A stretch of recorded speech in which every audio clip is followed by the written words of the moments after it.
Are we going to be expanding to 24 teams, and is that the best thing for the sport of college football? We'll talk about that coming up a little bit later this hour. But right now, Adam, what do we have? Phone's ringing, dude. Thank you, Donnie. Well, Drake had to put out 3 albums in one night. This guy's probably been on Fox Sports Radio more than 3 times in the last 24 hours.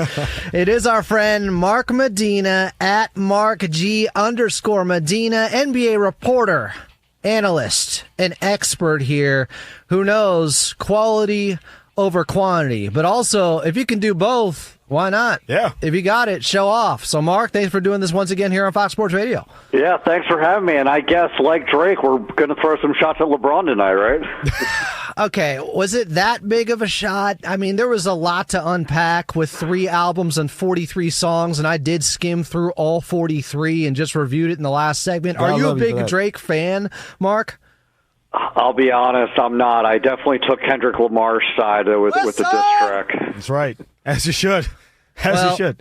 I just can't believe how mid all 3 albums are. The first one's the best one, Iceman, and the other 2 were DOA. Since you mentioned LeBron James there, Mark, of course, all the speculation as to what his future holds with the Lakers.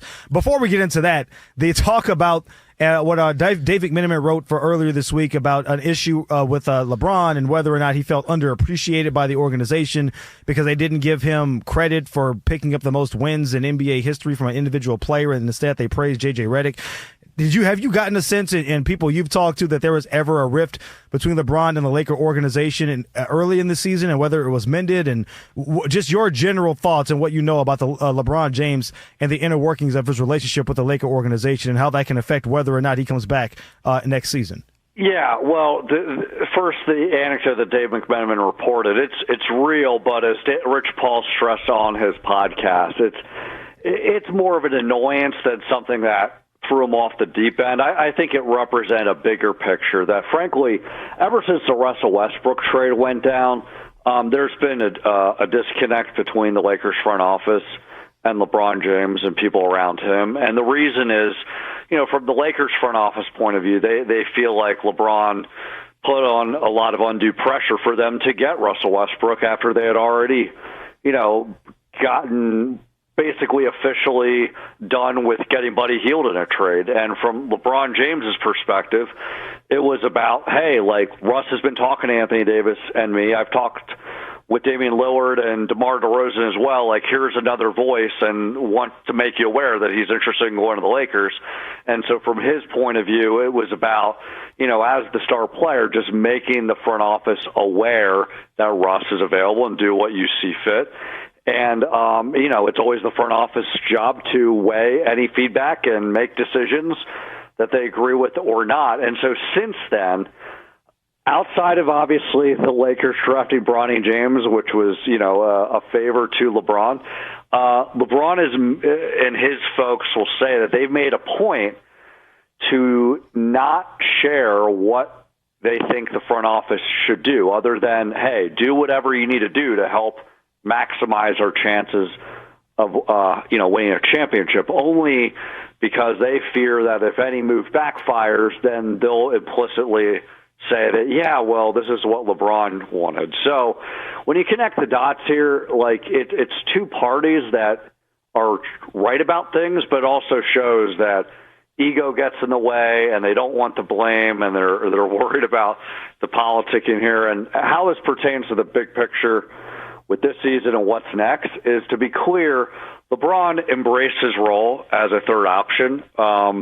X's and O's always fine. He and Luka Doncic, they coexist fine. But it's more about, okay, moving forward, what would the contract look like? If I'm taking a pay cut, is it to upgrade the roster or is it just to, avoid certain luxury taxes? The other thing after the Luka Doncic trade, LeBron is a huge Luka fan. He's always been that way. But there's been frustration that as soon as, they got Luka, he's understandably, obviously, now the priority because he's going to be the franchise guy moving forward. He has a longer career.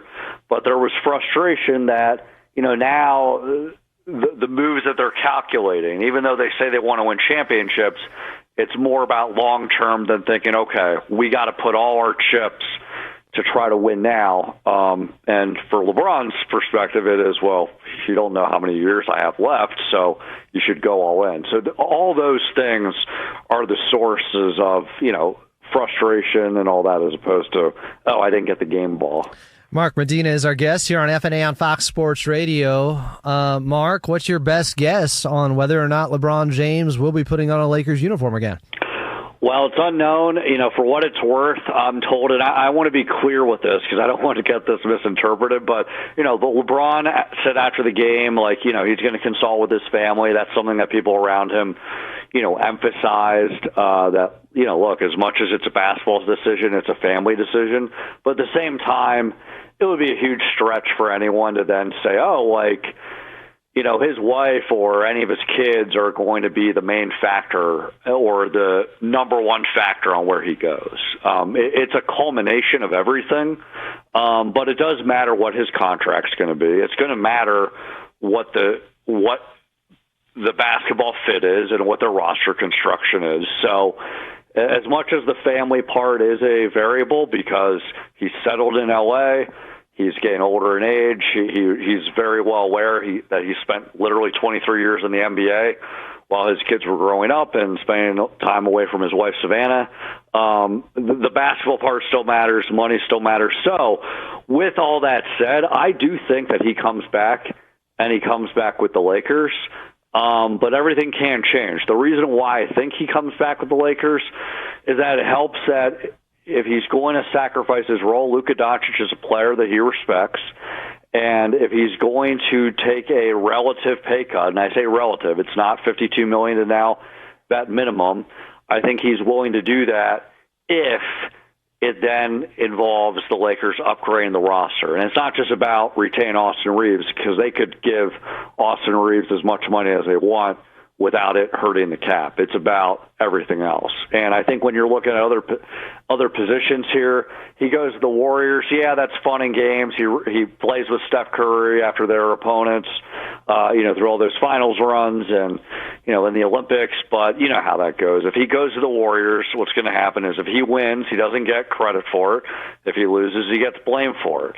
If he goes back to Cleveland, he's already fulfilled that goal of bringing a championship to Cleveland. He'd get that farewell tour treatment, but I don't know if it would be the same fulfillment of going back there. And when he got all that heat for ripping on Memphis, he even said he doesn't like going back to Cleveland, when he travels. So he is from Akron, by the way. So there are other options, and it's not to say that it's guaranteed that he'd go to the Lakers, but because of all these moving parts I outlined, I think he winds up staying in LA.